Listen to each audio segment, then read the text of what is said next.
찾아보겠습니다. 요한복음 7장 37절에서 39절 말씀입니다. 은혜 받으실 하나님의 말씀, 요한복음 7장 37절에서 39절 말씀 다 같이 한 목소리로 읽어보겠습니다. 명절 끝날 곧 큰 날이 예수께서 서서 외쳐 이르시되 누구든지 목마르거든 내게로 와서 마시라. 나를 믿는 자는 성경의 이름과 같이 그 배에서 생수의 강이 흘러나오리라 하시니 이는 그를 믿는 자들이 받을 성령을 가리켜 말씀하신 것이라. 예수께서 아직 영광을 받지 않으셨으므로 성령이 아직 그들에게 계시지 아니하시더라.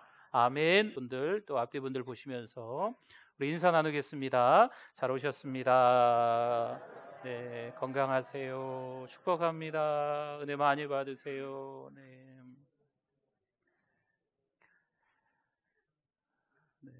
넓은 길이 있고 좁은 길이 있어요. 또 길도 아스팔트로 잘 깔린 포장이 잘 된 도로도 있고 또 여전히 또 어디 가면 비포장 도로가 쿵쾅쿵쾅하면서 이렇게 가야 되는 길들도 아직 여전히 좀 있는 것 같습니다.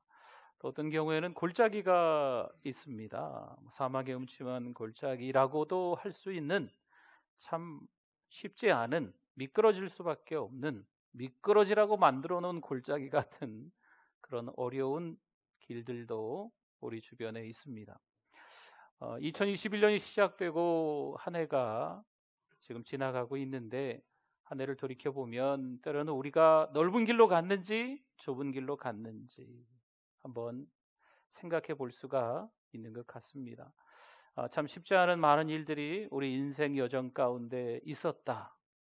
그 여정 속에서 원망하고 불평했던 목사인 저의 모습, 때로는 누구 탓으로 돌렸던 우리들의 모습이 있지 않나 생각도 한번 해봅니다. 11월 감사의 달을 맞이하여서 다시 한번 우리가 하나님 앞에 좀 부족했던 거 이런 것들을 좀 회개하고 더 많은 감사거리들을, 이 감사라는 게 보물이거든요. 이 보물을 좀 잘 찾을 수 있는 기회가 되실 수 있기를 축원합니다. 몇 달 됐죠. 맥주감사절을 보내면서 우리 성도님들 모두에게 이 책을 한 권씩 나눠드렸습니다. 책의 이름은 하감스였어요. 하나님께 감사한 일 쓰기라는 노트를 한 권씩 나눠드렸습니다. 물론 감사거리 찾는 게 여간 쉽지 않으셨겠지만 그래도 제가 들어보니까 매일같이 숙제라고 생각하고 꼬박꼬박 하시면서 교회 와서 도장 찍어 가시고 참 잘했어요, 하나님이 찍어주신다 생각하고 그 도장을 꼭 찍고 가시는 우리 권사님들이 있다는 얘기를 들었습니다. 여러분 이제 한 주 남았어요. 추수감사 주일까지니까 이번 감사 특세를 보내시면서 하나님께 감사한 일이 많잖아요. 할렐루야. 많거든요. 물론 속상하고 어려운 일들, 힘든 일, 누구에게 말 못할 만한 어떤 오해와 누명 이런 일들도 있을 수 있겠지만 감사한 일이 더 많거든요. 감사한 가지수를 못 찾는다고 해도요, 무게로 봐도 감사가 훨씬 무거운 거예요. 고난이 가벼운 거예요. 훅 날아갈 수 있는 게 고난이고, 이 감사는요 떡하니 우리 삶의 중심에서 우리를 버티게 하는 것이 감사거든. 이번 주간 감사거리를 한번 더 열심히 찾아보실 수 있기를 바랍니다. 물론 힘들죠. 물론 여전히 속상하고 어려운 시간들이 있을 수 있어요. 광야가 도대체 어떤 곳인지 광야로 하나님이 내모셔서 여전히 힘들게 하는 거지요. 광야로 들어갔더니 고난도 막 찾아오는 거예요. 누구는 훈련소라 그러더라고요. 광야 훈련소, 훈련을 잘 받으면 된다는데 너무 혹독한 거지요. 누구는 학교래요. 광야 학교. 레슨을 잘 받으면 때가 되면은 더 많이 깨달아서 더 좋아질 거라고 하지만 이런 세월들이 하루, 한 달, 또 한 해, 두 해가 지나가니까요, 너무 처참하고 비참한 우리 자신들의 모습을 볼 수가 있는 거죠. 사랑하는 성도 여러분, 그리스도의 제자로 우리의 믿음이 성장하기 위해서 필요한 과정임을 깨닫기를 바랍니다.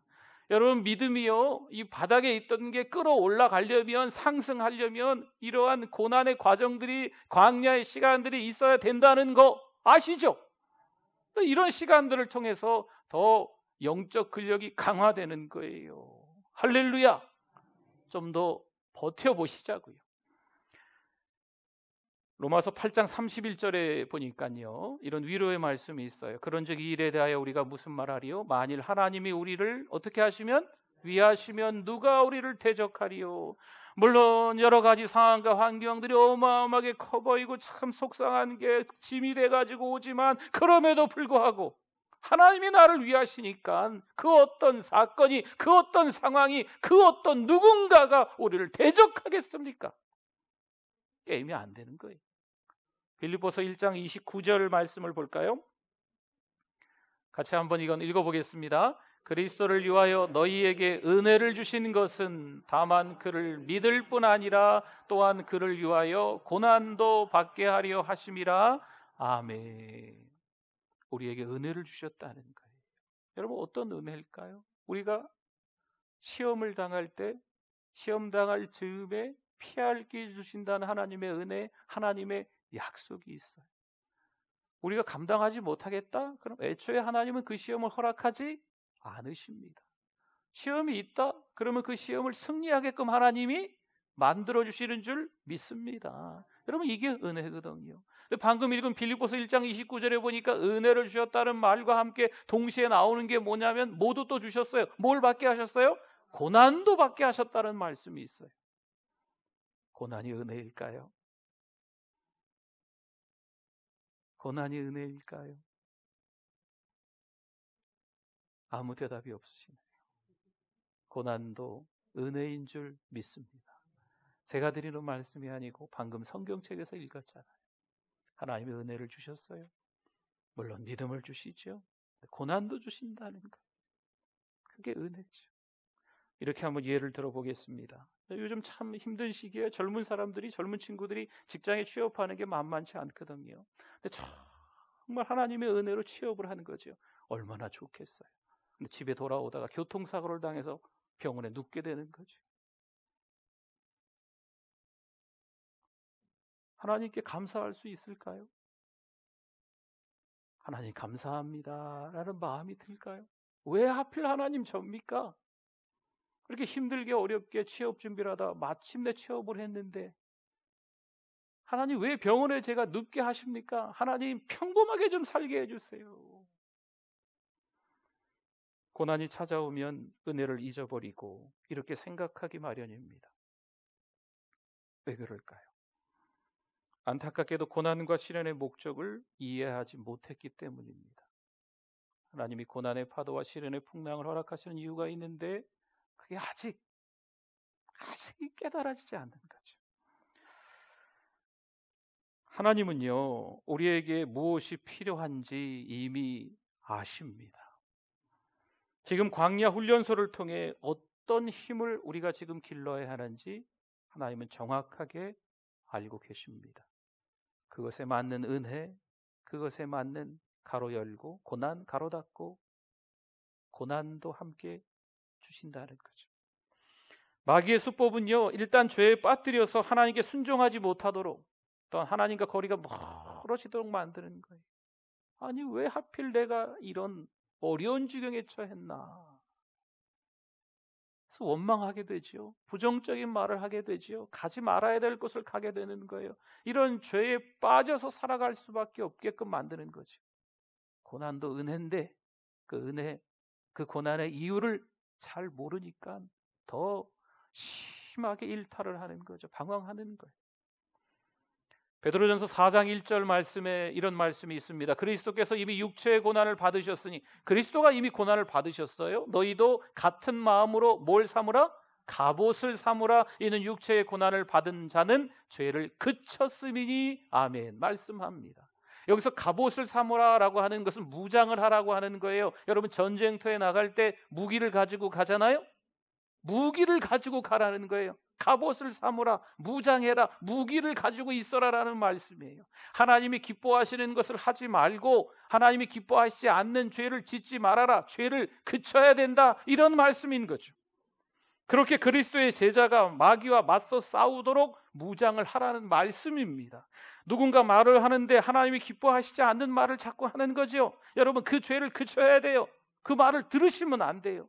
누군가 자꾸 나를 유혹해서 가지 말아야 될, 하나님이 기뻐하시지 않는 장소를 가게 만드는 거지요. 그 장소를 가야 될까요? 말아야 될까요? 가지 말아야 돼요. 그게 죄를 그치는 방법입니다. 야고보서 1장 2절 말씀에 같이 한번 읽어볼까요? 내 형제들아, 너희가 여러 가지 시험을 당하거든 온전히 기쁘게 여기라. 아멘. 아멘. 시험이 있는데 한 가지 두 가지가 아닙니다. 몇 가지요? 여러 가지. 근데 우리에게 어떻게 여기라? 기쁘게 여기라. 아니, 이 시험거리가요, 이 고난들이 왔을 때 한두 가지도 아니고 여러 가지가 왔는데 어떻게 기쁘게 여겨요? 정말 하나님의 은혜이거든요, 취업을 한 게. 근데 하필 그날 왜 교통사고를 당하냐고요. 기쁘게 여겨야 되겠어요? 할렐루야, 내가 교통사고를 당했네, 하나님의 은혜에 감사합니다, 이럴 수 있을까요? 고난의 파도와 시련의 풍랑으로 우린 좌절할 수도 있고 포기할 수도 있습니다. 좌절해야, 포기해야, 절망까지 이르러야 하나님은 우리의 상황을 바꿔주실까요? 여러 가지 시험을 만났지만 기쁘게 여길 수 있는 이유가 있습니다. 우리 2절을 읽었는데 야고보서 1장 3절과 4절 이어서 보면요, 이는 너희 믿음의 시련이 뭘 만들어요? 인내를 만들어내는 줄 너희가 알미라. 4절에도 또 나옵니다. 뭘 온전히 이루라? 인내를 온전히 이루라. 이는 너희로 온전하고 구비하여 조금도 부족함이 없게 하려 함이라. 아멘. 3절과 4절에 인내라는 말씀이 계속 등장을 하는 거죠. 믿음의 시련이 뭘 만든다? 인내를 만든다는 거예요. 시련이 찾아왔는데, 시험거리가 찾아왔는데 인내하라, 참고 견디라라는 말씀이죠. 여러분, 여기서 인내라고 하는 것은 지구력입니다. 지구력. 여러분, 100m 달리기 있잖아요. 막 순간적으로 막 달리는 거, 순발력, 훅 뛰는 거 50m, 이거는 순발력이라고 해요. 근데 5km, 10km, 아니면 마라톤, 이런 거는요, 순간적으로 막 달리면 중간에 헐떡헐떡하면서 자빠질 수 있어요. 쓰러질 수 있어요. 멀리 뛸 때는요, 처음서부터 그렇게 빨리 뛰는 건 아니라고 하더라고요. 이걸 지구력이라고 해요. 지속해서 오랫동안 뛸 수 있는 힘, 이게 지구력입니다. 인내는 뭐라고요? 지구력이에요. 지구력. 그 지구력을 가져야 돼요. 참고 견디는 시간들이 조금 더 있어야 되는 거예요. 좀 더 견디셔야 돼요. 지금 당장 취업했는데 교통사고로 들어 눕긴 했지만 하나님의 또 다른 이유가 있을까요? 없을까요? 있다는 거예요.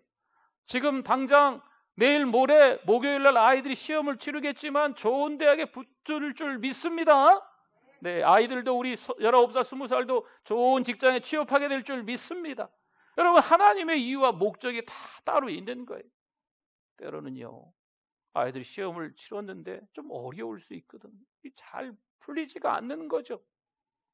이유가 있는 거예요. 당장은 속상하지만 하나님께서 주시는 이유와 그 하나님께서 고난을 허락하시는 목적을 깨달으면 견딜 수가 있는 거예요. 그래서 인내는 지구력이라고 하는 거예요. 좀 더 참고 좀 더 견뎌야 된다는 거죠. 앞으로 닥칠 일에 대한 능력을 더 강화해 주는 거예요. 영적 근력이죠. 하루 엿기 들고 이런다고 해서 갑자기 그냥 몸이 그냥 뭐 우락부락해지고 뭐라 그래, 울퉁불퉁하다 그래요? 막 복근이 생기고 막 그렇습니까? 아니잖아요. 이틀하고 한 달하고 두 달하고 이러면서 더 건강한 몸, 근력이 생기는 거지 않겠습니까? 영적 근력도 인내해야 돼요. 성도 여러분, 고난과 시련이 찾아왔다고 해서 일찌감치 포기하는 일이 없기를 바랍니다. 오히려 하나님 안에서 더 강해지면요, 하나님의 나라를 위해서 더 크게 쓰임받는 하나님 나라의 일꾼 되실 줄 믿습니다. 그렇죠? 또한 광야에서는요, 비가 내리는 날이 좀 드뭅니다. 물을 구하기도 쉽지 않고 물이 있다 해도 우물이나 샘에서 길어 올려야 하는 거죠. 민수기 21장 16절과 17절에 보니까 이제 이스라엘 백성들이 부엘에 도착하는 거예요. 거기서 부엘에 이르니 부엘은 여호와께서 모세에게 명령하시기를 백성을 모으라. 내가 그들에게 뭘 주리라? 물을 주리라 하시던 우물이라. 그때 이스라엘이 노래하여 이르되 우물물아 솟아나라. 너희는 그것을 노래하라. 아멘. 하나님께서 물을 주신다는 거지요. 그래서 우물물아 솟아나라. 이스라엘 백성들이 함께 노래하는 거예요. 여러분, 이게 얼마나 광야에서는 축복된 자리입니까? 물을 주신다니까요. 그리스도인의 마음속에는요, 우물이 있습니다. 그렇게 말할 수 있어요. 우리의 마음속엔, 우리 믿는 자들의 마음속엔 우물이 있어요. 성령께서 우리 마음속에 거하시기 때문입니다. 하지만 오직 하나님의 길을 이해하는 사람만이 우물에서 물을 길어 올릴 수가 있습니다. 요즘 정말 많은 사람이 배고픔과 목마름으로 포기를 합니다. 신앙을 포기해요. 교회 나오는 걸 포기해요. 하나님의 자녀가 되는 것을 포기해요. 아예 교회와 상관없이, 하나님과 상관없이 살아가는 거죠. 영적으로 아주 메마르게 살아가는 거예요. 믿음이 좀 있는 듯 했는데 바닥으로 추락해서 이건 믿는 사람인지 안 믿는 사람이 도통 구분이 안 될 정도로 살아가는 경우가 좀처럼 많아졌습니다. 종교가 뭡니까? 그나마 기독교입니다라고 했던 사람들이 꽤나 됐었는데 이제는 종교가 뭡니까? 무교입니다. 부모님이 교회 다닌다는 이유만으로, 자기가 어렸을 때 출석했다는 이유만으로 기독교입니다라고 했던 젊은이들이 이제는 기독교라고 얘기 안 한대요. 교회 안에 많은 사람들이 하나님께 등을 돌리고 있어요. 어른들도 마찬가지죠. 하나님을 찾는 것 같다가 하나님이 별로 말씀을 하시는 게 없는 거죠. 그냥 집으로 가는 거죠. 하지만 하나님은요, 계속해서 전진해라, 멈추지 말라 말씀하십니다. 여러분, 록펠러를 아시죠? 록펠러에게 큰 위기가 닥쳤을 때가 있었어요. 이제 친구의 권유로 광산업을 시작했습니다. 그러나 사기를 당해서 원금을 모두 날렸습니다. 광부들은 폭도로 변해서 밀린 임금을 요구하는 거죠. 빚 독촉에 시달리던 록펠러가 너무 괴로워서 극단적인 생각마저 했습니다. 하지만 기업을 처음 시작할 때부터 철저한 신앙생활을 해온 록펠러이기 때문에 이 황폐한 폐광에 엎드려 하나님 앞에 기도했습니다. 그때 마음속 깊은 곳으로부터 들려오는 위로의 음성이 있었습니다. 마음속 깊은 곳에 그 우물에서 물을 길어 올리는 거죠. 때가 되면 열매를 거두리라.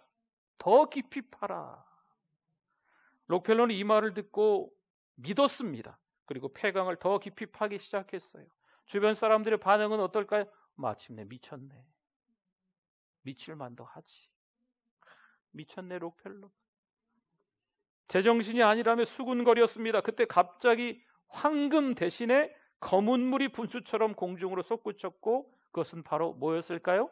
석유였습니다. 그래서 록펠러를 우리가 이렇게 얘기해요. 석유왕 록펠러라고 말합니다. 그리스도인의 마음속에는요, 우물이 있어요. 하나님이 허락하신 고난의 목적을 이해를 해야 그 우물에서 물을 길어 올릴 수가 있습니다. 이사야 12장 3절 말씀에 그러므로 너희가 기쁨으로 구원의 우물들에서 물을 기르리로다. 아멘. 물을 기르긴 기르는데 뭐로요? 기쁨으로 기러야 된다 말씀합니다. 느헤미야 8장 10절에도 보니까요, 느헤미야가 또 그들에게 이르기를 너희는 가서 살찐 것을 먹고 단 것을 마시되 준비하지 못한 자에게는 나누어 주라. 이날은 주의 성일이니 근심하지 말라. 그 다음에 같이 읽어봅시다. 여호와로 인하여 기뻐하는 것이 너희의 힘이니라 하고. 아멘. 기뻐하긴 기뻐하는데 내가 힘이 있으니까, 내가 능력이 있으니까, 내가 뭔가를 잘했으니까, 내가 지금까지 했으니까 기뻐하는 게 아니에요. 누구로 인하여 기뻐한다? 그렇죠. 하나님 때문에, 여호와로 인하여 기뻐한다는 거죠. 이게 진짜 기쁨이에요. 기쁨은 우리의 믿음을 끌어올릴 수 있는 영적인 힘이라 말하는 거예요. 여기서 우리가 조심해야 될 게 있습니다. 기도하다가요, 하나님의 임재가 느껴지지 않으면 허둥지둥 기도를 마무리하고 그냥 자기 마음대로 사는 거죠. 예를 들어 이렇습니다. 출석하는 교회가 메마르게 느껴지면 하나님께 묻지도 않고 더 뜨겁고 은혜롭게 설교하는 교회로 옮겨야겠다 결정합니다. 요즘 분위기가 이렇답니다. 돈 때문에 배고픔과 목마름을 느끼면 경기가 좋은 곳으로 이사할 생각부터 합니다. 경기가 안 좋음에도 불구하고 지금 이사들을 한다고 하네요. 메마르다 느끼니까 이 SNS에서 저 SNS로 옮깁니다. 이 교회에서 저 교회로 옮기지요. 이 도시에서 저 도시로 옮깁니다. 뭔가 이게 갈아탄다 그럽니까? 옮기는 게 유행이 됐어요. 어느새 세상의 가치들이 교회와 성도들에게 침투해서 우물이 막혀버렸어요. 여러분, 우물이 막히면 막혔네, 이게 아니죠. 그 자리에서 우물을 더 깊이 파야 됩니다. 그래서 우물물을 길어 올려야 돼요. 그래야 굶주리지 않지요. 그래야 메마르지 않죠. 교회가 세상의 유혹에 넘어가서 우물이 막혀 메마른 곳으로 전락해 버려졌습니다. 사랑하는 성도 여러분, 우물을 깊이 파야 될 줄 믿습니다. 그래야 하나님은 나의 공급자이십니다 라는 경험을 할 수가 있는 거예요. 이삭이 하나님께 순종했습니다. 그 기근의 땅에 그대로 머무르지요. 창세기 26장 18절 말씀에 그 아버지 아브라함 때에 팠던 우물들을 다시 팠으니 이는 아브라함이 죽은 후에 블레셋 사람이 그 우물들을 어떻게 했어요? 메웠음이라. 이삭이 그 우물들의 이름을 그의 아버지가 부르던 이름으로 불렀더라. 아멘. 지금 한 절만 봤지만요, 이 앞뒤 말씀들을 보면 이삭이 아버지가 팠던 우물을 다시 파는데 블레셋 사람들이 와서 또 그 우물을 메꿔버리는 거예요. 우물을 팠는데 또 메꿔버리는 거예요. 우물을 팠는데 또 메꿔버리는 거예요. 이삭이 어떤 사람일까요? 창세기 26장 13절, 오늘 18절 말씀을 조금 전에 읽었는데 몇 절 앞에 13절이죠. 이삭이, 그 사람이 창대하고 왕성하여 마침내 거부가 되어, 아멘. 마침내 거부가 된 그 사람인데 우물을 팠더니 우물을 메꿔버리는 거예요. 하나님이 은혜 주셔서 거부가 됐는데 고난이 찾아오는 거죠. 여러분, 그럴 때 어떻게 해야 되겠어요? 또 우물을 파는 거예요. 더 깊이 파는 거죠. 이삭. 그럴 때 하나님의 역사가 나타난 줄 믿습니다. 여러분, 하나님이 은혜를 주셨어요. 고난도 은혜입니다. 광야 속에서 감사할 수 있는 이 믿음의 분량이 되실 수 있기를 축원합니다. 바닥에 떨어진 믿음을 다시 올려야 돼요. 그렇지 않으면 또 포기하는 거예요. 포기하시면 안 돼요. 절망하시면 안 돼요. 다시 차고 일어나야 돼요.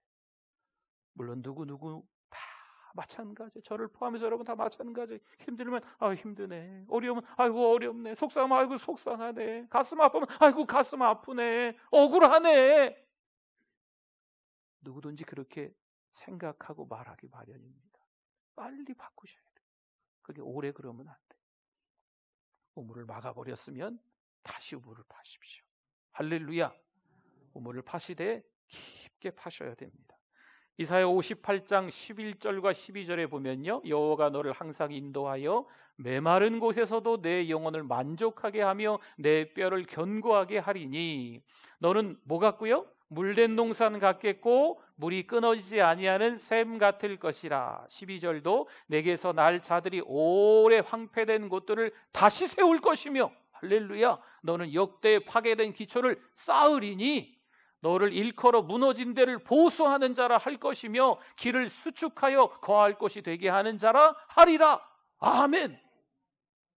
아멘. 아멘.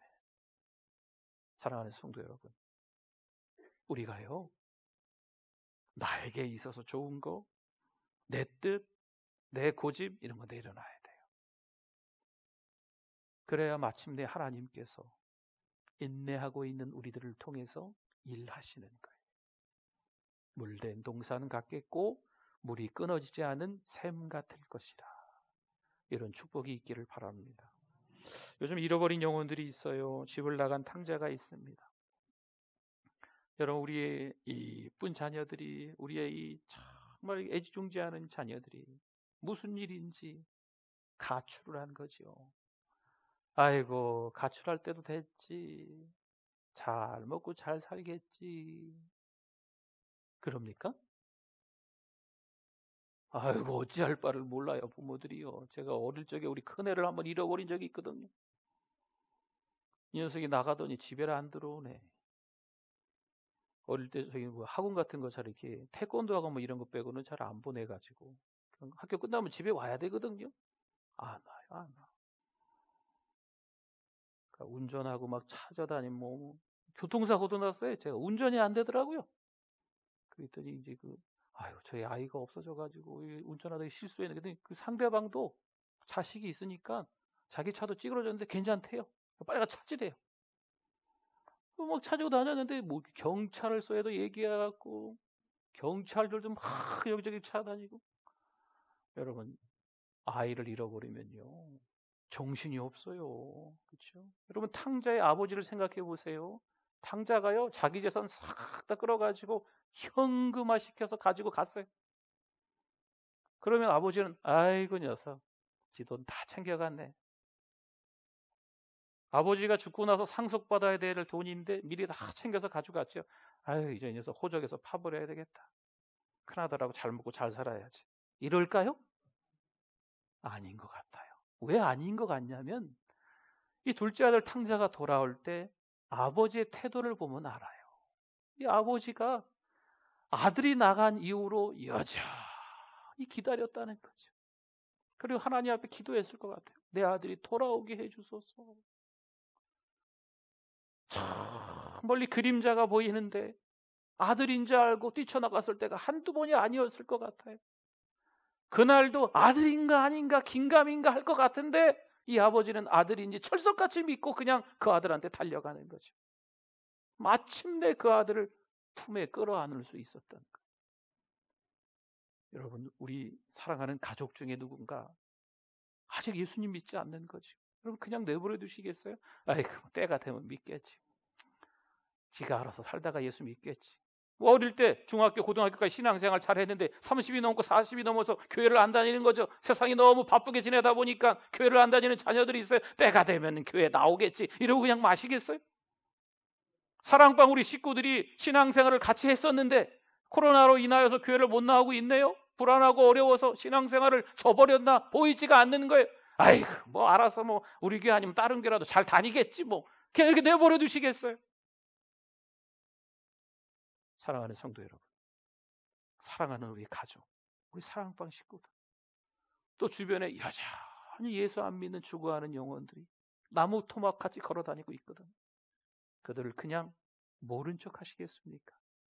내가 당하는 고난 때문에, 내가 당하는 그런 어떤 누명 때문에 발등에 불만 끄려고 너무 아웅다웅하며 힘들게만 살아가시겠습니까? 아니잖아요. 하나님, 우리를 통해 그들에게 우물물을 길어 생수를 흘려보내게 하여 주시옵소서. 우리가 은혜 받아야 돼요. 우리가 우물물을 길어 올려서요 그분들과 같이 나눠 먹어야 돼요. 그런 은혜가 있는 사랑하는 우리 모든 성도들 되시기를 축원합니다. 기도하겠습니다.